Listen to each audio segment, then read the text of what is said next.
नमस्कार, मैं Mahesh Kumar the warrior YouTube channel में आपका स्वागत करता हूं। आज हम लोग लोकसभा के बारे में पढ़ेंगे। कैसे लोकसभा देश के कानून निर्माण में महत्वपूर्ण भूमिका निभाती है और किस तरह से लोकसभा के अध्यक्ष लोकसभा का संचालन करते हैं और किस तरह से लोकसभा के अध्यक्ष और उपाध्यक्ष का चुनाव होता है और लोकसभा के अध्यक्ष के पास कौन कौन से अधिकार होते हैं और फिर लोकसभा के सदस्य बनने की क्या क्या योग्यताएं होनी चाहिए उनके बारे में पढ़ेंगे। तो बिल्कुल आसान भाषा में समझते हैं। तो चलिए वीडियो को स्टार्ट करते हैं। संसद का प्रथम सत्र या निम्न सदन। लोकसभा को संसद का प्रथम या निम्न सदन कहा जाता है। सभा का संचालन अध्यक्ष करते हैं। जो लोकसभा के बैठकों का संचालन अध्यक्ष के द्वारा किया जाता है। पहली बैठक में अपने 2 सदस्यों को अध्यक्ष एवं उपाध्यक्ष के रूप में चुनती है। अब जब लोकसभा की पहली बैठक होती है तो उसी पहली बैठक में अध्यक्ष और उपाध्यक्ष का चुनाव अपने सदस्यों में से ही किया जाता है। इसका वर्णन संविधान के अनुच्छेद 93 में किया गया है। लोकसभा संरचना का वर्णन अनुच्छेद 81 में किया गया है। लोकसभा सदस्यों की निश्चित संख्या 500 निर्धारित की गई है, लेकिन अधिकतम सदस्यों की संख्या कितनी हो सकती है तो 552 हो सकती है।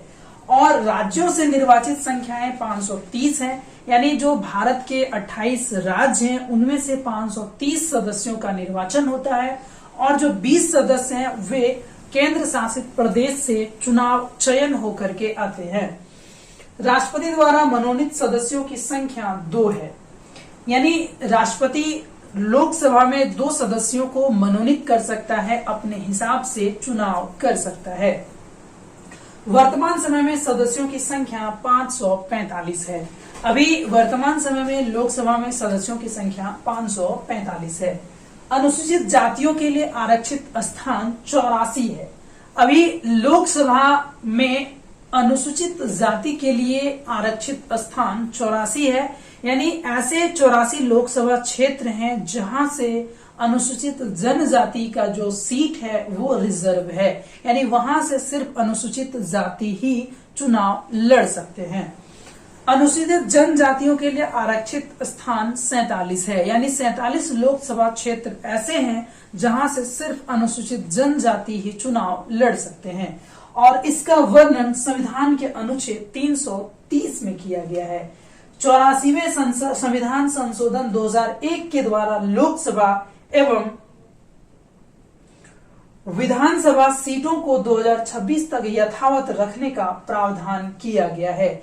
यानी 84वें संविधान संशोधन में एक प्रावधान किया गया है और ये संविधान संशोधन 2001 में हुई और इसमें निर्णय लिया गया कि 2026 तक राज्यसभा और विधानसभा में सीटों की संख्या, लोकसभा में सीटों की संख्या 2026 तक यथावत रहेगी, यानी जितना है उतना ही रहेगा। और फिर 2026 के बाद निर्णय लिया जाएगा कि सदस्यों की संख्या बढ़ानी चाहिए या नहीं। सदस्यों का चुनाव वयस्क मताधिकार के आधार पर होता है, यानी लोकसभा के जो सदस्य हैं उनका चयन, उनका चुनाव कौन कर सकते हैं तो जो वयस्क मताधिकार लोग हैं, यानी जिनकी उम्र 18 वर्ष हो चुकी है, वही लोकसभा सदस्यों का चुनाव अपने मतदान के द्वारा कर सकते हैं। 18 वर्ष की आयु प्राप्त व्यक्ति वयस्क माना गया, यानी 18 वर्ष के उम्र के व्यक्ति को वयस्क माना गया और ऐसा 61वें संविधान संशोधन 1989 में माना गया। लोकसभा सदस्यों का जो कार्यकाल होता है, अधिकतम कार्यकाल 5 वर्ष की होती है। मंत्रिपरिषद लोकसभा के प्रति उत्तरदायी होते हैं, यानी जो मंत्रिपरिषद होते हैं वे लोकसभा के प्रति जवाबदेह होते हैं, जो अपने कामकाज को लोकसभा में गिनाते हैं और अपने लोकसभा क्षेत्र के लिए जरूरतों का मांग लोकसभा से करते हैं और अपने क्षेत्र की जरूरतों और आवश्यकताओं के प्रश्नों को लोकसभा में उठाते हैं और फिर अपने लोकसभा क्षेत्र की जरूरतों को पूरा करते हैं। प्रधानमंत्री के सलाह पर राष्ट्रपति लोकसभा को भंग कर सकता है।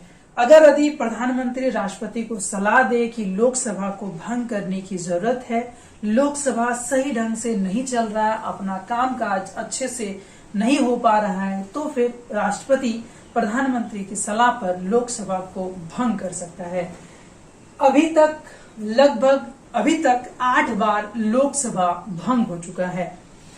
आपातकाल के दौरान संसद द्वारा लोकसभा का कार्यकाल एक बार में 1 साल की वृद्धि।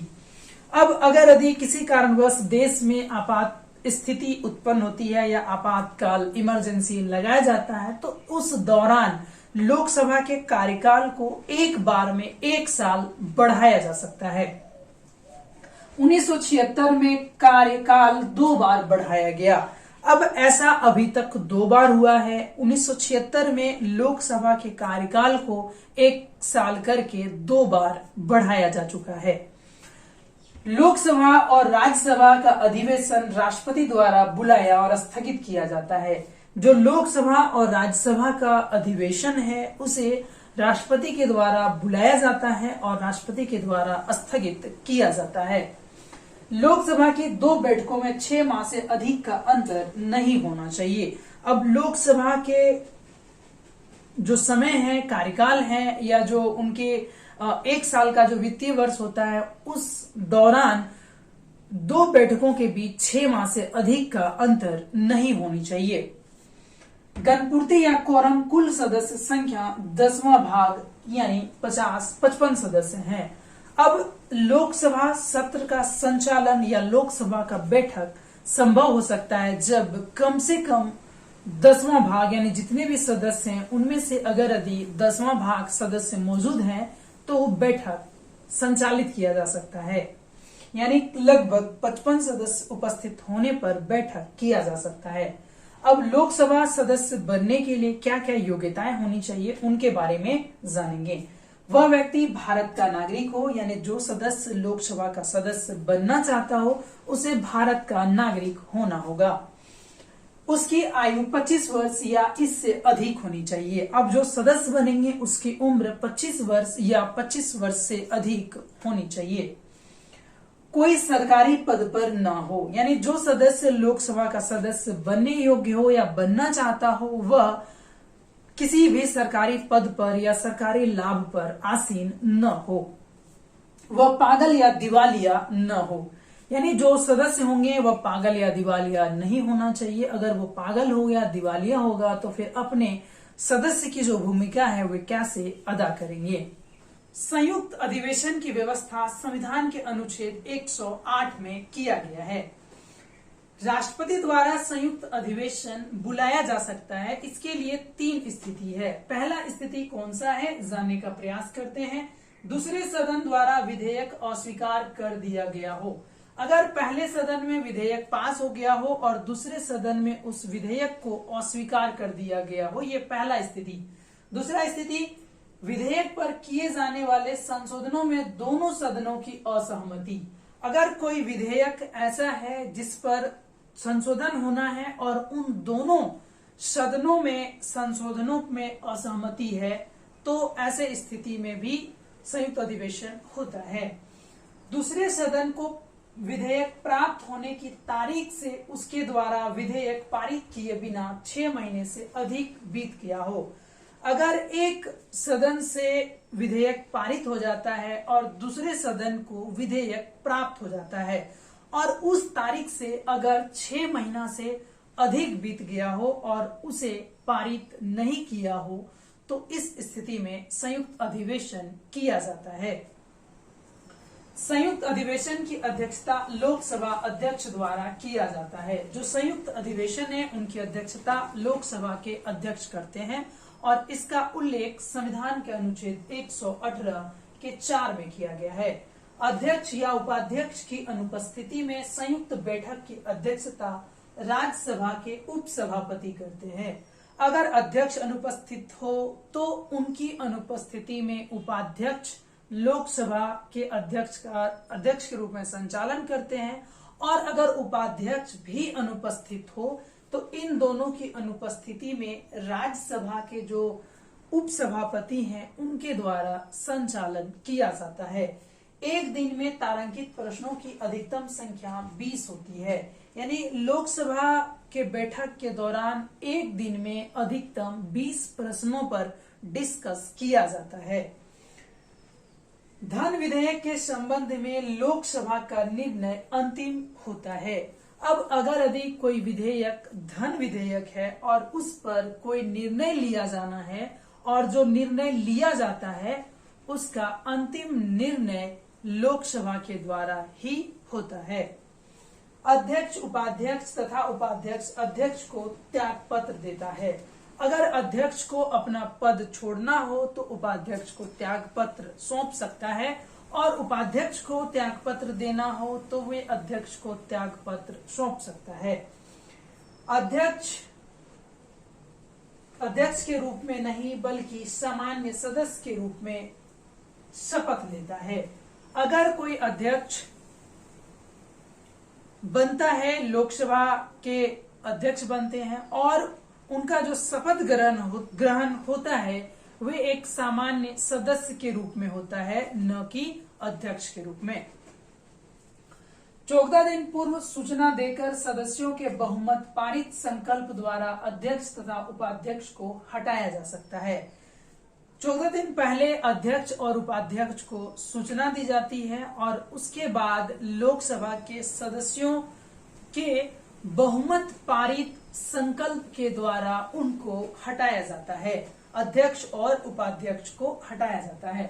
लोकसभा भंग होने की स्थिति में अध्यक्ष अपना पद अगली लोकसभा की पहली बैठक तक रिक्त नहीं करता है।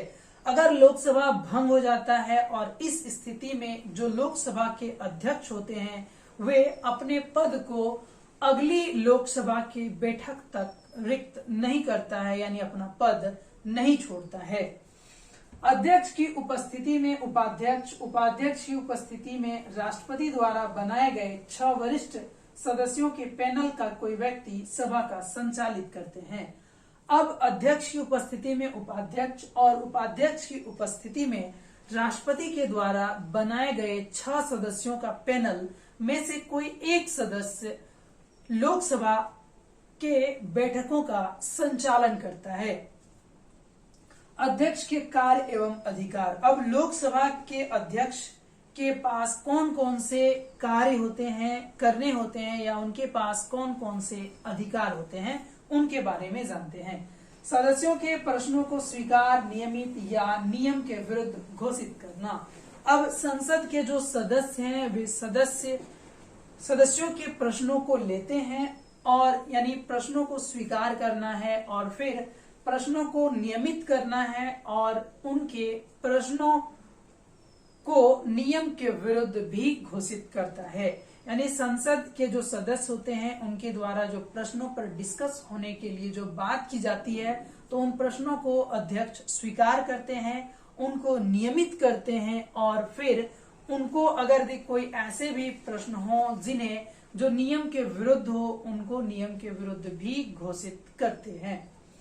कार्य स्थगन प्रस्ताव पेश की अनुमति। अगर किसी ऐसे विषय हैं जिस पर कार्य स्थगन करना हो तो उन पर कार्य स्थगन का प्रस्ताव पेश करने की अनुमति अध्यक्ष के द्वारा दिया जाता है।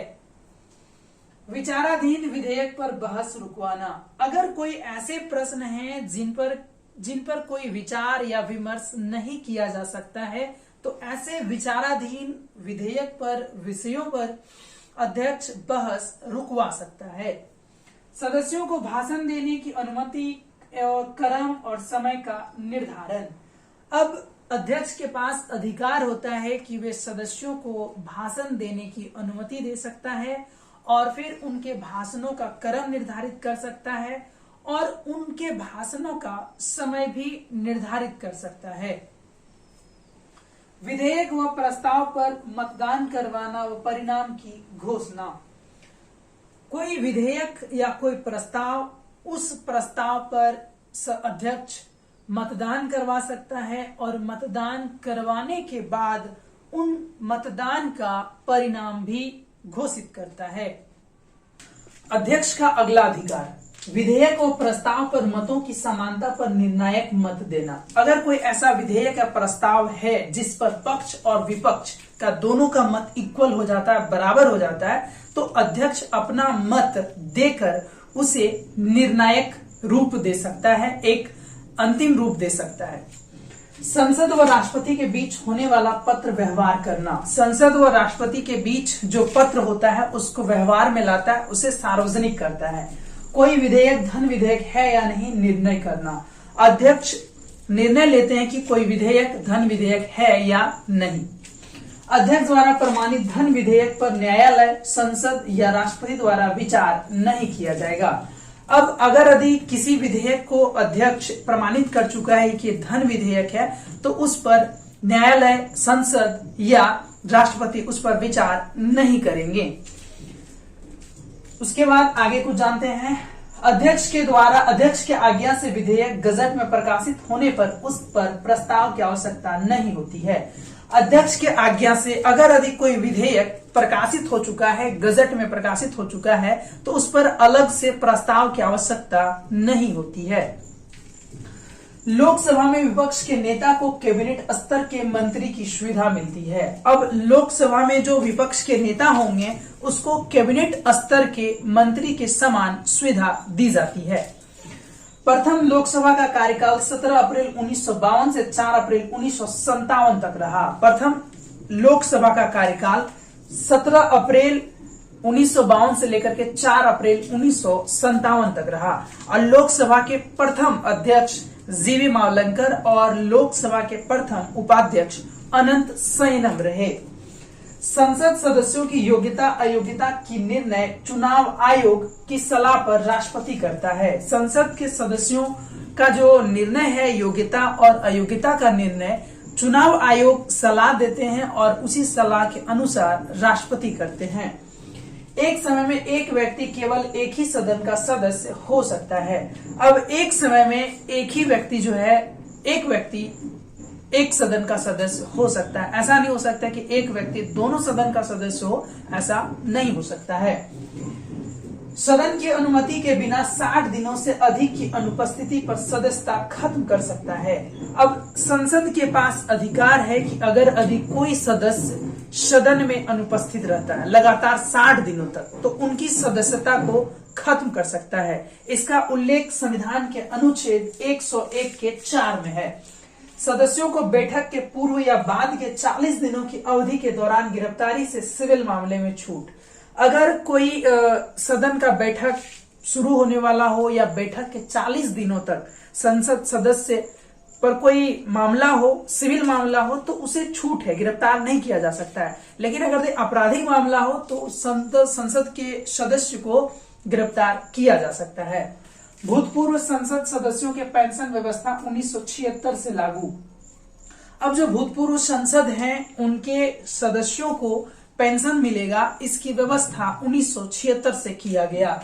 सदस्य द्वारा बिना शपथ लिए मतदान करने पर कार्यवाही पर कोई असर नहीं तथा प्रत्येक दिन के हिसाब से 500 रुपए का जुर्माना। अगर संसद का कोई सदस्य बिना शपथ लिए कार्यवाही में भाग लेता है और वो अपना मतदान करता है, चाहे पक्ष या विपक्ष में, तो उनके मतदान का निर्णय पर कोई असर नहीं होगा और साथ में बिना शपथ लिए जितना दिनों तक वो सदन के कार्यवाही में भाग लेता है, तो उनके हिसाब से प्रत्येक दिन के हिसाब से 500 रुपए का जुर्माना उस पर लगाया जाता है। उम्मीद है कि वीडियो अच्छा लगा होगा और अगर वीडियो अच्छा लगा हो तो वीडियो को लाइक करें और चैनल को सब्सक्राइब करें। धन्यवाद। जय हिंद, जय भारत। फिर मिलते हैं एक बेहतरीन वीडियो के साथ।